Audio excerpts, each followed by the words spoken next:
बिस्मिल्लाहिर्रहमानिर्रहीम। अस्सलाम वालेकुम नाज़रीन, आप यूट्यूब चैनल देख रहे हैं। मैं इमरान खान हूं। जो आज की सबसे बड़ी खबर थी जिस पे सबकी नज़र थी कि इलेक्शन कमीशन ऑफ पाकिस्तान ने जो एक इजलास तलब किया है उसमें वो क्या फ़ैसला करता है। उनके पास ऑप्शन तो कोई है नहीं। सुप्रीम कोर्ट ऑफ पाकिस्तान ने बड़ी क्लियर डायरेक्शन दी है कि पाकिस्तान तहरीक इंसाफ वापस आ चुकी है।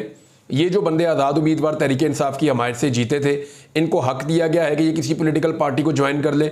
वो सारे के सारे पाकिस्तान तहरीक इंसाफ को ज्वाइन भी कर चुके हैं और उन्होंने तहरीक इंसाफ को बयान अल्फी दे भी दिए हैं। बंदे उठाए भी गए, टॉर्चर भी किया गया, बंदों को टेलीफोन भी किया गया, धमकाया भी किया, बंदों के घर वालों को भी उठाया गया, लेकिन इसके बावजूद सारे जीतने वाले जो हैं वो पाकिस्तान तहरीक इंसाफ के साथ आकर खड़े हो गए। तो ये तो हो गया मामला मुकम्मल। अब इलेक्शन कमीशन को ये अहकामात हैं कि वो फौरी तौर पे इनको पाकिस्तान तहरीक इंसाफ का तस्लीम करे और जो मखसूस नशिस्तों की नई फहरिस्त पाकिस्तान तहरीक इंसाफ जमा करवाती है उनको नोटिफाई करे और बाद में वो जाकर हलफ उठा लें। चाहे वो खवातीन है, चाहे वो अकलियत के नुमाइंदे हैं, वो जाएं और जाकर कौमी असम्बली में और सूबाई असम्बलियों के अंदर हलफ उठा लें। इलेक्शन कमीशन ऑफ पाकिस्तान ने एक गलत फैसला किया था। उस गलत फैसले के खिलाफ सुप्रीम कोर्ट ऑफ पाकिस्तान के फुल कोर्ट ने इलेक्शन कमीशन ऑफ पाकिस्तान को गलत साबित किया और पाकिस्तान तहरीक इंसाफ को उनका हक वापस दिलवाया। यानी इलेक्शन कमीशन ऑफ पाकिस्तान का दिमाग और उसकी सोचने की सलाहियत और कानूनी और आईनी मामलात पे उसकी समझ को अदालत ने नाकाफी करार देते हुए यह कह दिया कि जनाब आप गलत कर रहे थे, ये सही काम है, हमने डायरेक्शन जारी कर दिए, जाके इसको यूं करें। तो फिर उन्होंने इजलास बुला लिया। आपने गौर नहीं करना, इलेक्शन कमीशन ऑफ पाकिस्तान ने गौर नहीं करना, इजलास नहीं बुला ले, मुशावरत नहीं करनी। इलेक्शन कमीशन ऑफ पाकिस्तान ने सिर्फ सुप्रीम कोर्ट ऑफ पाकिस्तान के फैसले के ऊपर अमल करना है। उन्होंने आज के दिन मुशावरत की और ये कहा जी मुशावरत मुकम्मल नहीं हुई, हम कल 19 तारीख को दोबारा बैठेंगे और दोबारा मुशावरत करेंगे जुमे वाले दिन। तो इलेक्शन कमीशन मुशावरत किस बात की कर रहा है? उसको तो सिर्फ इंप्लीमेंट करना है सुप्रीम कोर्ट ऑफ पाकिस्तान के फैसले पर। और पाकिस्तान तहरीक इंसाफ ने अपने तमाम MNAs के जो उनकी हमायत से जीते थे उनके सबके एफिडेविट्स ले लिए हैं और इलेक्शन कमीशन को जमा करवा रहे हैं वो।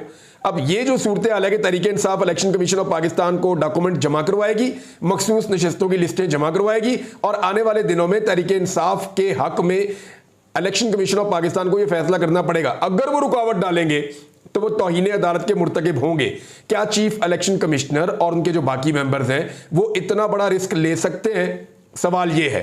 तो मेरे ख्याल में वो ले भी सकते हैं। उसकी वजह यह है कि उनको हलाशेरी बड़ी जबरदस्त दी जाती है। देखते हैं इस मामले का क्या बनता है। लेकिन पाकिस्तान तहरीक इंसाफ को अल्टीमेटली 8 मुअज़्ज़िज़ जज साहिबान का यह फैसला है और ये केस जीता है पाकिस्तान तहरीक इंसाफ ने, तो उनको तो सीटें देनी पड़ेंगी। चाहे वो मखसूस नशिस्तें हैं, चाहे जो आज़ाद जीते हुए हैं वो पाकिस्तान तहरीक इंसाफ को ज्वाइन करे। तहरीक इंसाफ एक पॉलिटिकल पार्टी थी, तहरीक इंसाफ एक पॉलिटिकल पार्टी है इस फैसले के मुताबिक। अब एक चीज़ मैं आपको और बताता हूँ कि मार्केट में ना खबरें आ रही है कि जी मार्शल लॉ लग जाएगा तो इमरजेंसी लग जाएगी। कख नहीं लगना, ये नहीं होना पाकिस्तान में। ये कुछ सहाफ़ियों के जरिए से खबरें फैलाई जाती हैं कि जी तौहीन अदालत होती है तो हो जाए, डंडा चलाया जाएगा, डंडा और तेज कर दिया जाएगा, कानून को नहीं देखा जाएगा, आईन को नहीं देखा जाएगा, सिर्फ ये देखा जाएगा कि ताकतवर हलकों को सूट क्या करता है, एस्टेब्लिशमेंट जो चाहेगी वैसे करेगी। और ये सहाफ़ी जो है ये हंस हंस के ये खबरें दे रहे होते हैं। तो इनको आप खबर नहीं कहते, इनको आप कहते हैं धमकी लगाना। देखिए, एस्टेब्लिशमेंट के साथ, इदारों के साथ, सियासतदानों के साथ, इदारों में बैठे हुए लोगों के साथ ताल्लुकात बनाना, उनसे खबरें लेना, ये सहाफ़ियों का काम है। सहाफ़ी हर एक से मिलते हैं, यानी तालिबान से भी मिलते हैं, तालिबान से भी मिलते हैं। अगर कोई दहशतगर्द है, कोई ग्रोह जिसके ऊपर दहशतगर्दी का इल्ज़ाम है, सहाफ़ी उनको भी जाकर मिल सकता है। यानी जब पूरी दुनिया अफगानिस्तान में तालिबान से लड़ रही थी तब कई सहाफ़ी जो हैं वो तालिबान के इंटरव्यूज़ उस वक्त में भी ले रहे थे और वो चलते भी थे, छपते भी थे। तो आप किसी को भी बतौर सहाफ़ी जाकर मिल सकते हैं, उसका पॉइंट ऑफ व्यू आप ले सकते हैं। तो ये तो सहाफ़ी का हक है कि वो खबरें लेने के लिए किसी को भी सोर्स बनाए, किसी से भी ताल्लुक़ बनाए, उससे खबरें निकलवाए, और ये सहाफ़ी हमेशा से करते रहे। लेकिन क्या कभी सहाफ़ियों को धमकियां लगाने वाले पैगाम रसां की तरह इस्तेमाल किया जाएगा? ये हमने नहीं देखा था। यानी बड़ी खुशी खुशी हमारे चंद सहाफ़ी हैं, वो कहके लगाते हुए हंसते हुए आते हैं और आराम से ठंडे कमरे में बैठ के पाकिस्तान में जमहूरियत की धज्जियाँ उड़ा के चले जाते हैं। वो ये कहते हैं ना आईन है, ना कानून है, ना कोई जमहूरियत है, बस एक डंडा चलेगा एस्टेब्लिशमेंट का, ये हो जाएगा, और मज़े ले लेकर धमकियाँ लगाते हैं। यानी ये एक अजीब चीज़ है। बतौर सहाफ़ी आप खबरें लेने के लिए राब्ते कर सकते हैं और इन खबरों पर आप तहकीकात भी कर सकते हैं, मगर लोगों को धमकाने के लिए कांदा फ्राहम करना ये मुनासिब नहीं है। अब कुछ सहाफ़ी और भी बड़ा अजीब काम कर रहे हैं, मैं आपके सामने रख देता हूँ। सनम जावेद साहिबा, इन्होंने कितनी मुश्किलात बर्दाश्त की। यानी जैसा टाइम सनम जावेद ने गुजारा 14 महीने तक, मरियम नवाज ऐसे 3 दिन नहीं गुजार सकती। मरियम नवाज का वो कमरा हमने देखा है ना, जहां पे उनको रखा गया, हुकूमत खाना वो उसे कहती हैं, काल कोठरी वो उसे कहती हैं, वो उसे कहती हैं डेथ सेल। लेकिन आप जाके उसको देखें तो वो वीआईपी किस्म के साथ वॉशरूम लगे हुए हैं, वीवीआईपी किस्म के कमरे हैं, उनके अंदर एसी लगे हुए हैं, किताबें हैं, मेज़ है, टेबल है, बेड है, हर चीज़ की सहूलत वहाँ पे मैसर है। जब दिल करे बाहर निकले, धूप के अंदर वॉक करें, इंजॉय करें। स्वीट्स इनको मिले हुए हैं नवाज शरीफ को और मरियम नवाज को जेल के अंदर। इन्होंने तो ऐसी ज़िंदगी गुजारी है। ज़रा एक दिन 8 घंटे 9 घंटे धूप के अंदर, ये जिस तरह की वैन के अंदर लाया जाता था सनम जावेद को, आलिया हमजा साहिबा को, उस वैन में ज़रा बैठ के तो दिखाएं एक दिन। अंदर पिघल ना गए गर्मी से तो फिर मेरा नाम बदल दीजिएगा। मरियम नवाज साहिबा उस तरह की सख्ती 3 घंटे बर्दाश्त नहीं कर सकती, जैसी सख्ती 14 महीने तक सनम जावेद बर्दाश्त करके आई है। तो उनकी जो कुर्बानी है जमहूरियत के लिए, या उनकी अपने मौक़िफ़ के लिए चले, जो उनकी कुर्बानी है इमरान खान साहब के लिए वो खड़ी है, वो अपनी पार्टी के साथ, अपने लीडर के साथ वफादारी शो कर रही है। मरियम नवाज ने उसका अशरे अशीर भी कभी बर्दाश्त नहीं किया तकलीफ का। अब बजाय इसके कि उसको अप्रिशिएट करेंगे, यार एक पॉलिटिकल वर्कर है, 14 महीने मार खाई, ख्वाजा साद रफीक जैसा बंदा भी चिल्ला उठा के यार बस कर दो, बहुत हो गई है, तो बजाय इसके कि उसको अप्रिशिएट करें, आप ये कहें कि यार पाकिस्तान में जमहूरी कल्चर है, लोगों की जमहूरी सोच है, लोगों ने मारे खाई हैं, हम अप्रिशिएट करते हैं, ये कहने के बजाय आप उसकी किरदारकुशी कर रहे हैं और चंद सहाफ़ियों से किरदारकुशी करवा रहे हैं। वो अपने वालिद के साथ बैठी है तो कुछ लोग उस पर एतराज़ करेंगे कि वालिद गिरामी के साथ क्यों बैठी है। उनके भाइयों जैसा है वकील मियाँ अली अशफाक, और मैं जानता हूँ अली ने मेरे सामने ये बात की हुई है कि यार ये मेरी बहनों की तरह है, मैं इनको निकाल के लाऊंगा, इमरान मुझे तकलीफ होती है। उसने मुझे कहा था कि मुझे वाकई तकलीफ होती है, मेरा बस चले, क्योंकि मैं थोड़ा सा फ्लेयर अप हो गया था, मैं गुस्से में बात कर रहा था उस मीटिंग में। तो उसने कहा कि यार क्या आपको नहीं लगता, मेरा दिल नहीं करता कि मैं इनको निकाल के जल्दी बाहर ले आऊँ। कहता यार बहनों की तरह है, हमारे घर में भी ऐसी खवातीन रहती हैं, तो तकलीफ तो होती है यार, लेकिन कानून के अंदर बहुत सारी चीज़ें आपको प्रूव करनी पड़ती हैं। फिर सिस्टम जैसे काम कर रहा है, जिस तरीके से अपने आप को निज़ाम नंगा कर रहा है, इसमें चीज़ों में इतनी जल्दी नहीं हो सकती। तो वो हम इस पर बहस करते रहते थे, तो वो तो अपनी बहन की तरह समझता है, अपने मुंह से भी कह रहा है। लेकिन ये प्रोपेगेंडा करने वाले जो है वो इज्जत के ऊपर कीचड़ उछाल रहे हैं सिर्फ इसलिए कि मैदान में उसका मुकाबला नहीं कर पा रहे। और नून लीग की बड़ी पुरानी रवायत है, जब ये बेनज़ीर से मैदान में मुकाबला नहीं कर पा रहे थे ना, तो ये उनकी गंदी तस्वीरें बना के हेलीकॉप्टरों से फेंक रहे थे, ये उन्हें पीली टैक्सी कह रहे थे। तो आज ये सनम जावेद का मुकाबला नहीं कर पा रहे ना, तो ये कीचड़ उछाल रहे हैं। ये इमरान खान का मुकाबला नहीं कर पा रहे, वो तो एक कारकुन है इमरान खान की, अदना कारकुन है, उस तरह के और बेशुमार है पाकिस्तान तहरीक इंसाफ में। असल जो जिन है वो तो इमरान खान है, ये उसका मुकाबला नहीं कर पा रहे, तो लगातार उस पर कीचड़ उछाल रहे हैं। कभी उसको यहूदियों का एजेंट कहते हैं, कभी उसे कहते हैं ये मुसलमान ही नहीं है, कभी उसे कहते हैं कि जनाब ये फलां का एजेंट है, कभी ये कहते हैं कि जनाब ये यहूदी है, कभी उसको कुछ कहते हैं, कभी कुछ कहते हैं, कभी उसको गुस्ताखे रसूल करार दे देते हैं, कभी उसके ऊपर मजहबी फतवे लगा देते हैं, कभी उसकी खवातीन के ऊपर, घर की जो खवातीन है उनके ऊपर एलिगेशंस लगा देते हैं, उसके करैक्टर के ऊपर जो है वो उंगलियां उठाते हैं, कीचड़ उछालते हैं, कभी उसको नशई करार दे देते हैं। तो ये सारा कुछ करैक्टर असैसिनेशन ये तब करते हैं। मुझे बताएं ना, इमरान खान को कौन है जो जाके जेल में नशा दे सकता है? कोई भी नहीं, क्योंकि मैंने इनको बताया था कि वो नशा नहीं करता। ये इस गलत फहमी में थे कि इमरान खान को उठाएंगे, उठा के जेल में बंद करेंगे और जनाब उसके बाद हम उसे तोड़ देंगे इसलिए कि वो नशा करता है और वो 2-3 दिन के अंदर ये हो जाएगा तो वो हो जाएगा। सारे इनके एस्टीमेट उड़ गए। वो आदमी वहां कुरान पाक पढ़ रहा है, वो आदमी वहां पे कहता है मैंने 4 मरतबा कुरान पाक तर्जुमे के साथ पढ़ा है, वो कहता है जी मैं वहां नमाज पढ़ता हूँ, मुझे इबादत करने का मौका मिलता है। वो पहले से ज्यादा मजबूत होकर खड़ा हो गया है। ये जब जेलों में बंद होते हैं इनके मुंह उतर जाते हैं, मुंह लमक जाते हैं, ये कमजोर हो जाते हैं, इनकी हालत बुरी हो जाती है जब ये जेलों में बंद होते हैं। गायब हो जाना एक अलग बात है। अब लोग निकाल के मेरी तस्वीरें दिखाएंगे तो भाई जिधर मुझे रखा था ना और जिन हालात के अंदर मैं गुजरा हूं, उन हालात में 4 दिन गुजारो तुम्हें लग पता जाएगा, ऐसी की तैसी तुम्हारी फिर जाएगी। जो कुछ तुर्रम खान है ना वो वहां जाके 4 दिन गुजार के आ जाए। तो इमरान खान जो है वो बंद करने के बावजूद ज्यादा मजबूत हुआ अपने करैक्टर में भी और अपनी फिजिक में भी। और ये जब भी बंद होते हैं इनका करैक्टर भी लूज हो जाता है, ये कमजोर भी हो जाते हैं, ये जिस्मानी और ज़हनी तौर पे हर तरह से हार मान लेते हैं और इल्ज़ामात लगाते थे इमरान खान पे कि वो तगड़ा नहीं है, वो खड़ा नहीं हो पाएगा। अब ये जब मैदान में मुकाबला ना होना तो फिर ऐसी किरदार कुशी होती है। और मेरे ख्याल में PMLN को सीखना चाहिए और ये हरकतें नहीं करनी चाहिए, क्योंकि वो खुद अब एक खातून लीडर के ज़ेरे निगरानी परवरिश पा रहे हैं PMLN के लोग। तो उन्हें ये बात समझनी चाहिए, खासतौर पर मेरे कुछ सहाफ़ी दोस्त हैं, उनको तो ये बात अच्छी तरह समझ लेनी चाहिए कि इस लड़ाई में उन्हें कुछ नहीं मिलना, वो ज़्यादा से ज़्यादा एक आधा उहदा दोबारा मिल जाएगा, कोई पीआरओशिप मिल जाएगी। उसके लिए इतना ना गिरे कि आपको कल शीशा देखते हुए भी शर्म आनी शुरू हो जाए। एडहॉक जजेस के मामले के ऊपर भी खबर है नादरीन। मैंने आपसे पहले कहा था कि जस्टिस मकबूल बाकर साहब भी नहीं खड़े होंगे, तो 2 जजेस इसमें से निकल गए, बाकी रह गए 2। अब जो 2 बाकी रह गए हैं उनमें से भी मेरी इत्तला के मुताबिक एक जज शदीद शशोपंज का शिकार है, हो सकता है वो भी निकल जाए, और फिर एक जज रह जाएगा अकेला। तो कादी फायद ईसा साहब उस एक जज से जो फैसले करवाने हैं ना वो फिर करवा लें। देखिए, एडहॉक जजेस के खिलाफ पाकिस्तान भर की वकला तंजीमें खड़ी हो गई हैं। पेशावर हो, कराची हो, लाहौर हो, इस्लामाबाद हो, हर जगह से ये खबरें आ रही हैं। पाकिस्तान बार काउंसिल ने तो ये भी कह दिया कि जी आप आईनी मसाइल के लिए या उनके हल के लिए एक अलहदा बेंच आप तश्कील दे दें जो सबको मंजूर हो, वो बेंच उसके ऊपर फैसले करता जाए। ठीक है, कादी फायद ईसा साहब एक लार्जर बेंच बना दें कि आईनी मामलात मुल्क के ये देखेगा, और कादी फायद ईसा साहब अपने आप को तहरीके इंसाफ कह रही है जी आप इमरान खान के और तहरीके इंसाफ के केसेस से आप दूर हो जाएं कादी साहब। अब कादी साहब खुद दूर होने के बजाय अपनी तरह के एडहॉक जजेस मजीद लेकर आ रहे हैं कि आओ मिलकर मारते हैं तहरीके इंसाफ को। ये तो ऐसा महसूस हो रहा है। अब तहरीके इंसाफ का उसके ऊपर बड़ा सख्त रद्देमल आया है।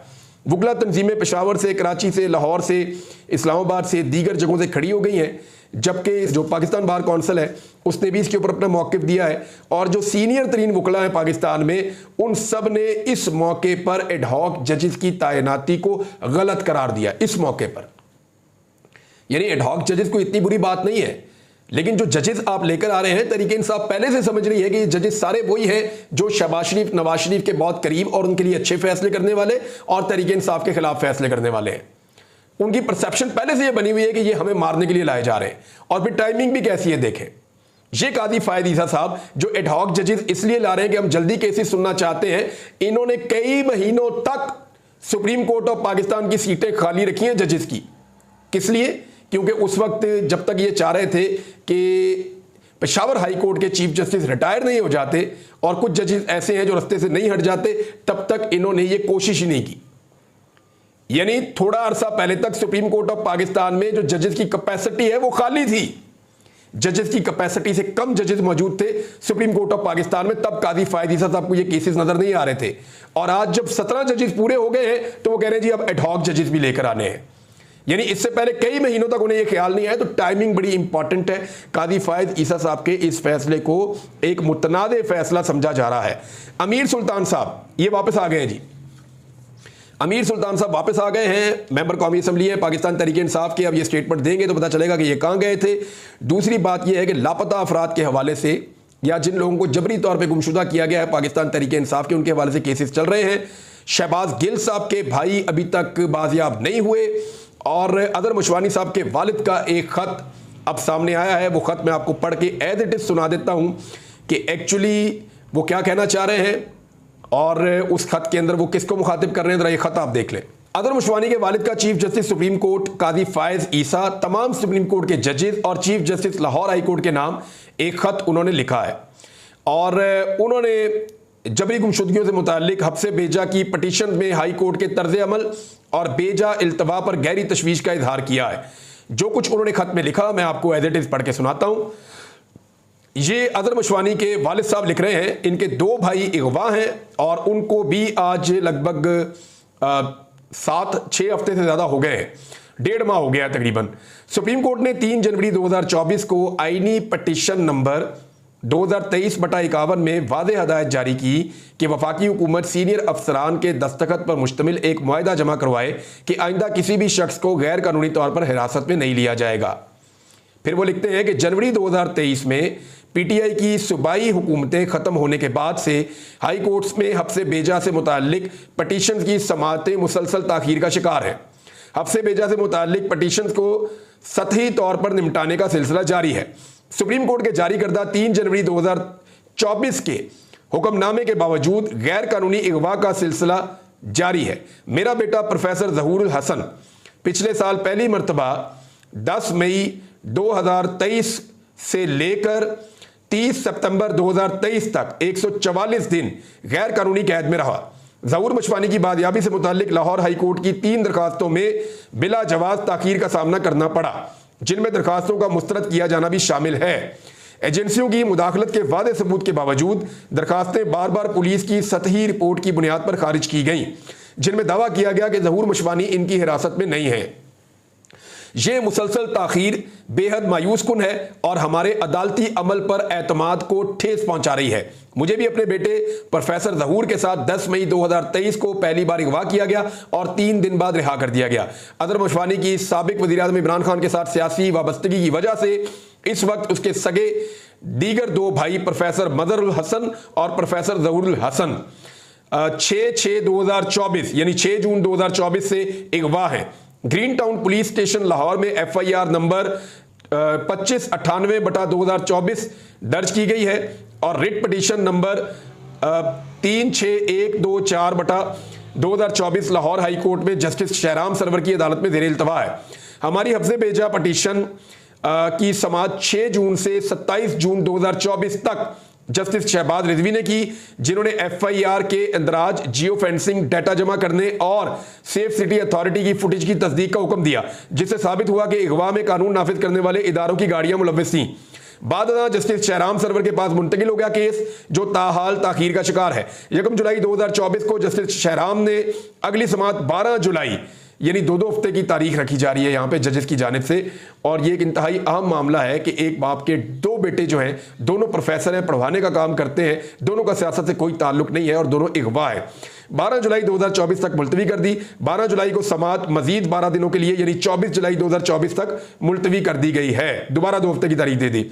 सूरत हाल की फौरी और संगीन नौयत के तनाजुर में यह मुसलसल इल्तवा हमारे लिए शदीद परेशानी का बाइस है, जिस पर अदालत से फौरी कार्रवाई की इस्तदा है।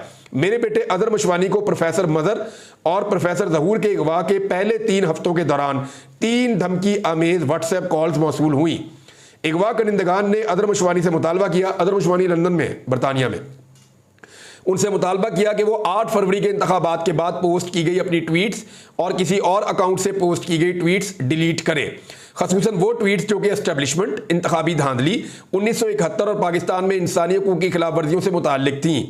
अगवा कुनिंदगान ने अदर मशवानी से यह मुतालबा भी किया कि हम अपनी लाहौर हाई कोर्ट में दायर करदा पटिशन से दस्तबरदार हो जाएं। बसूरत दीगर धमकी दी गई कि हम अपने बेटों को कभी जिंदा नहीं देख सकेंगे। शदीद दबाव और अपने खानदान की हिफाजत के पेश नज़र और घर वालों के इसरार पर मेरे बेटे अदर मशवानी ने अपना और अपनी अहलिया का ट्विटर अकाउंट गैर फाल कर दिया।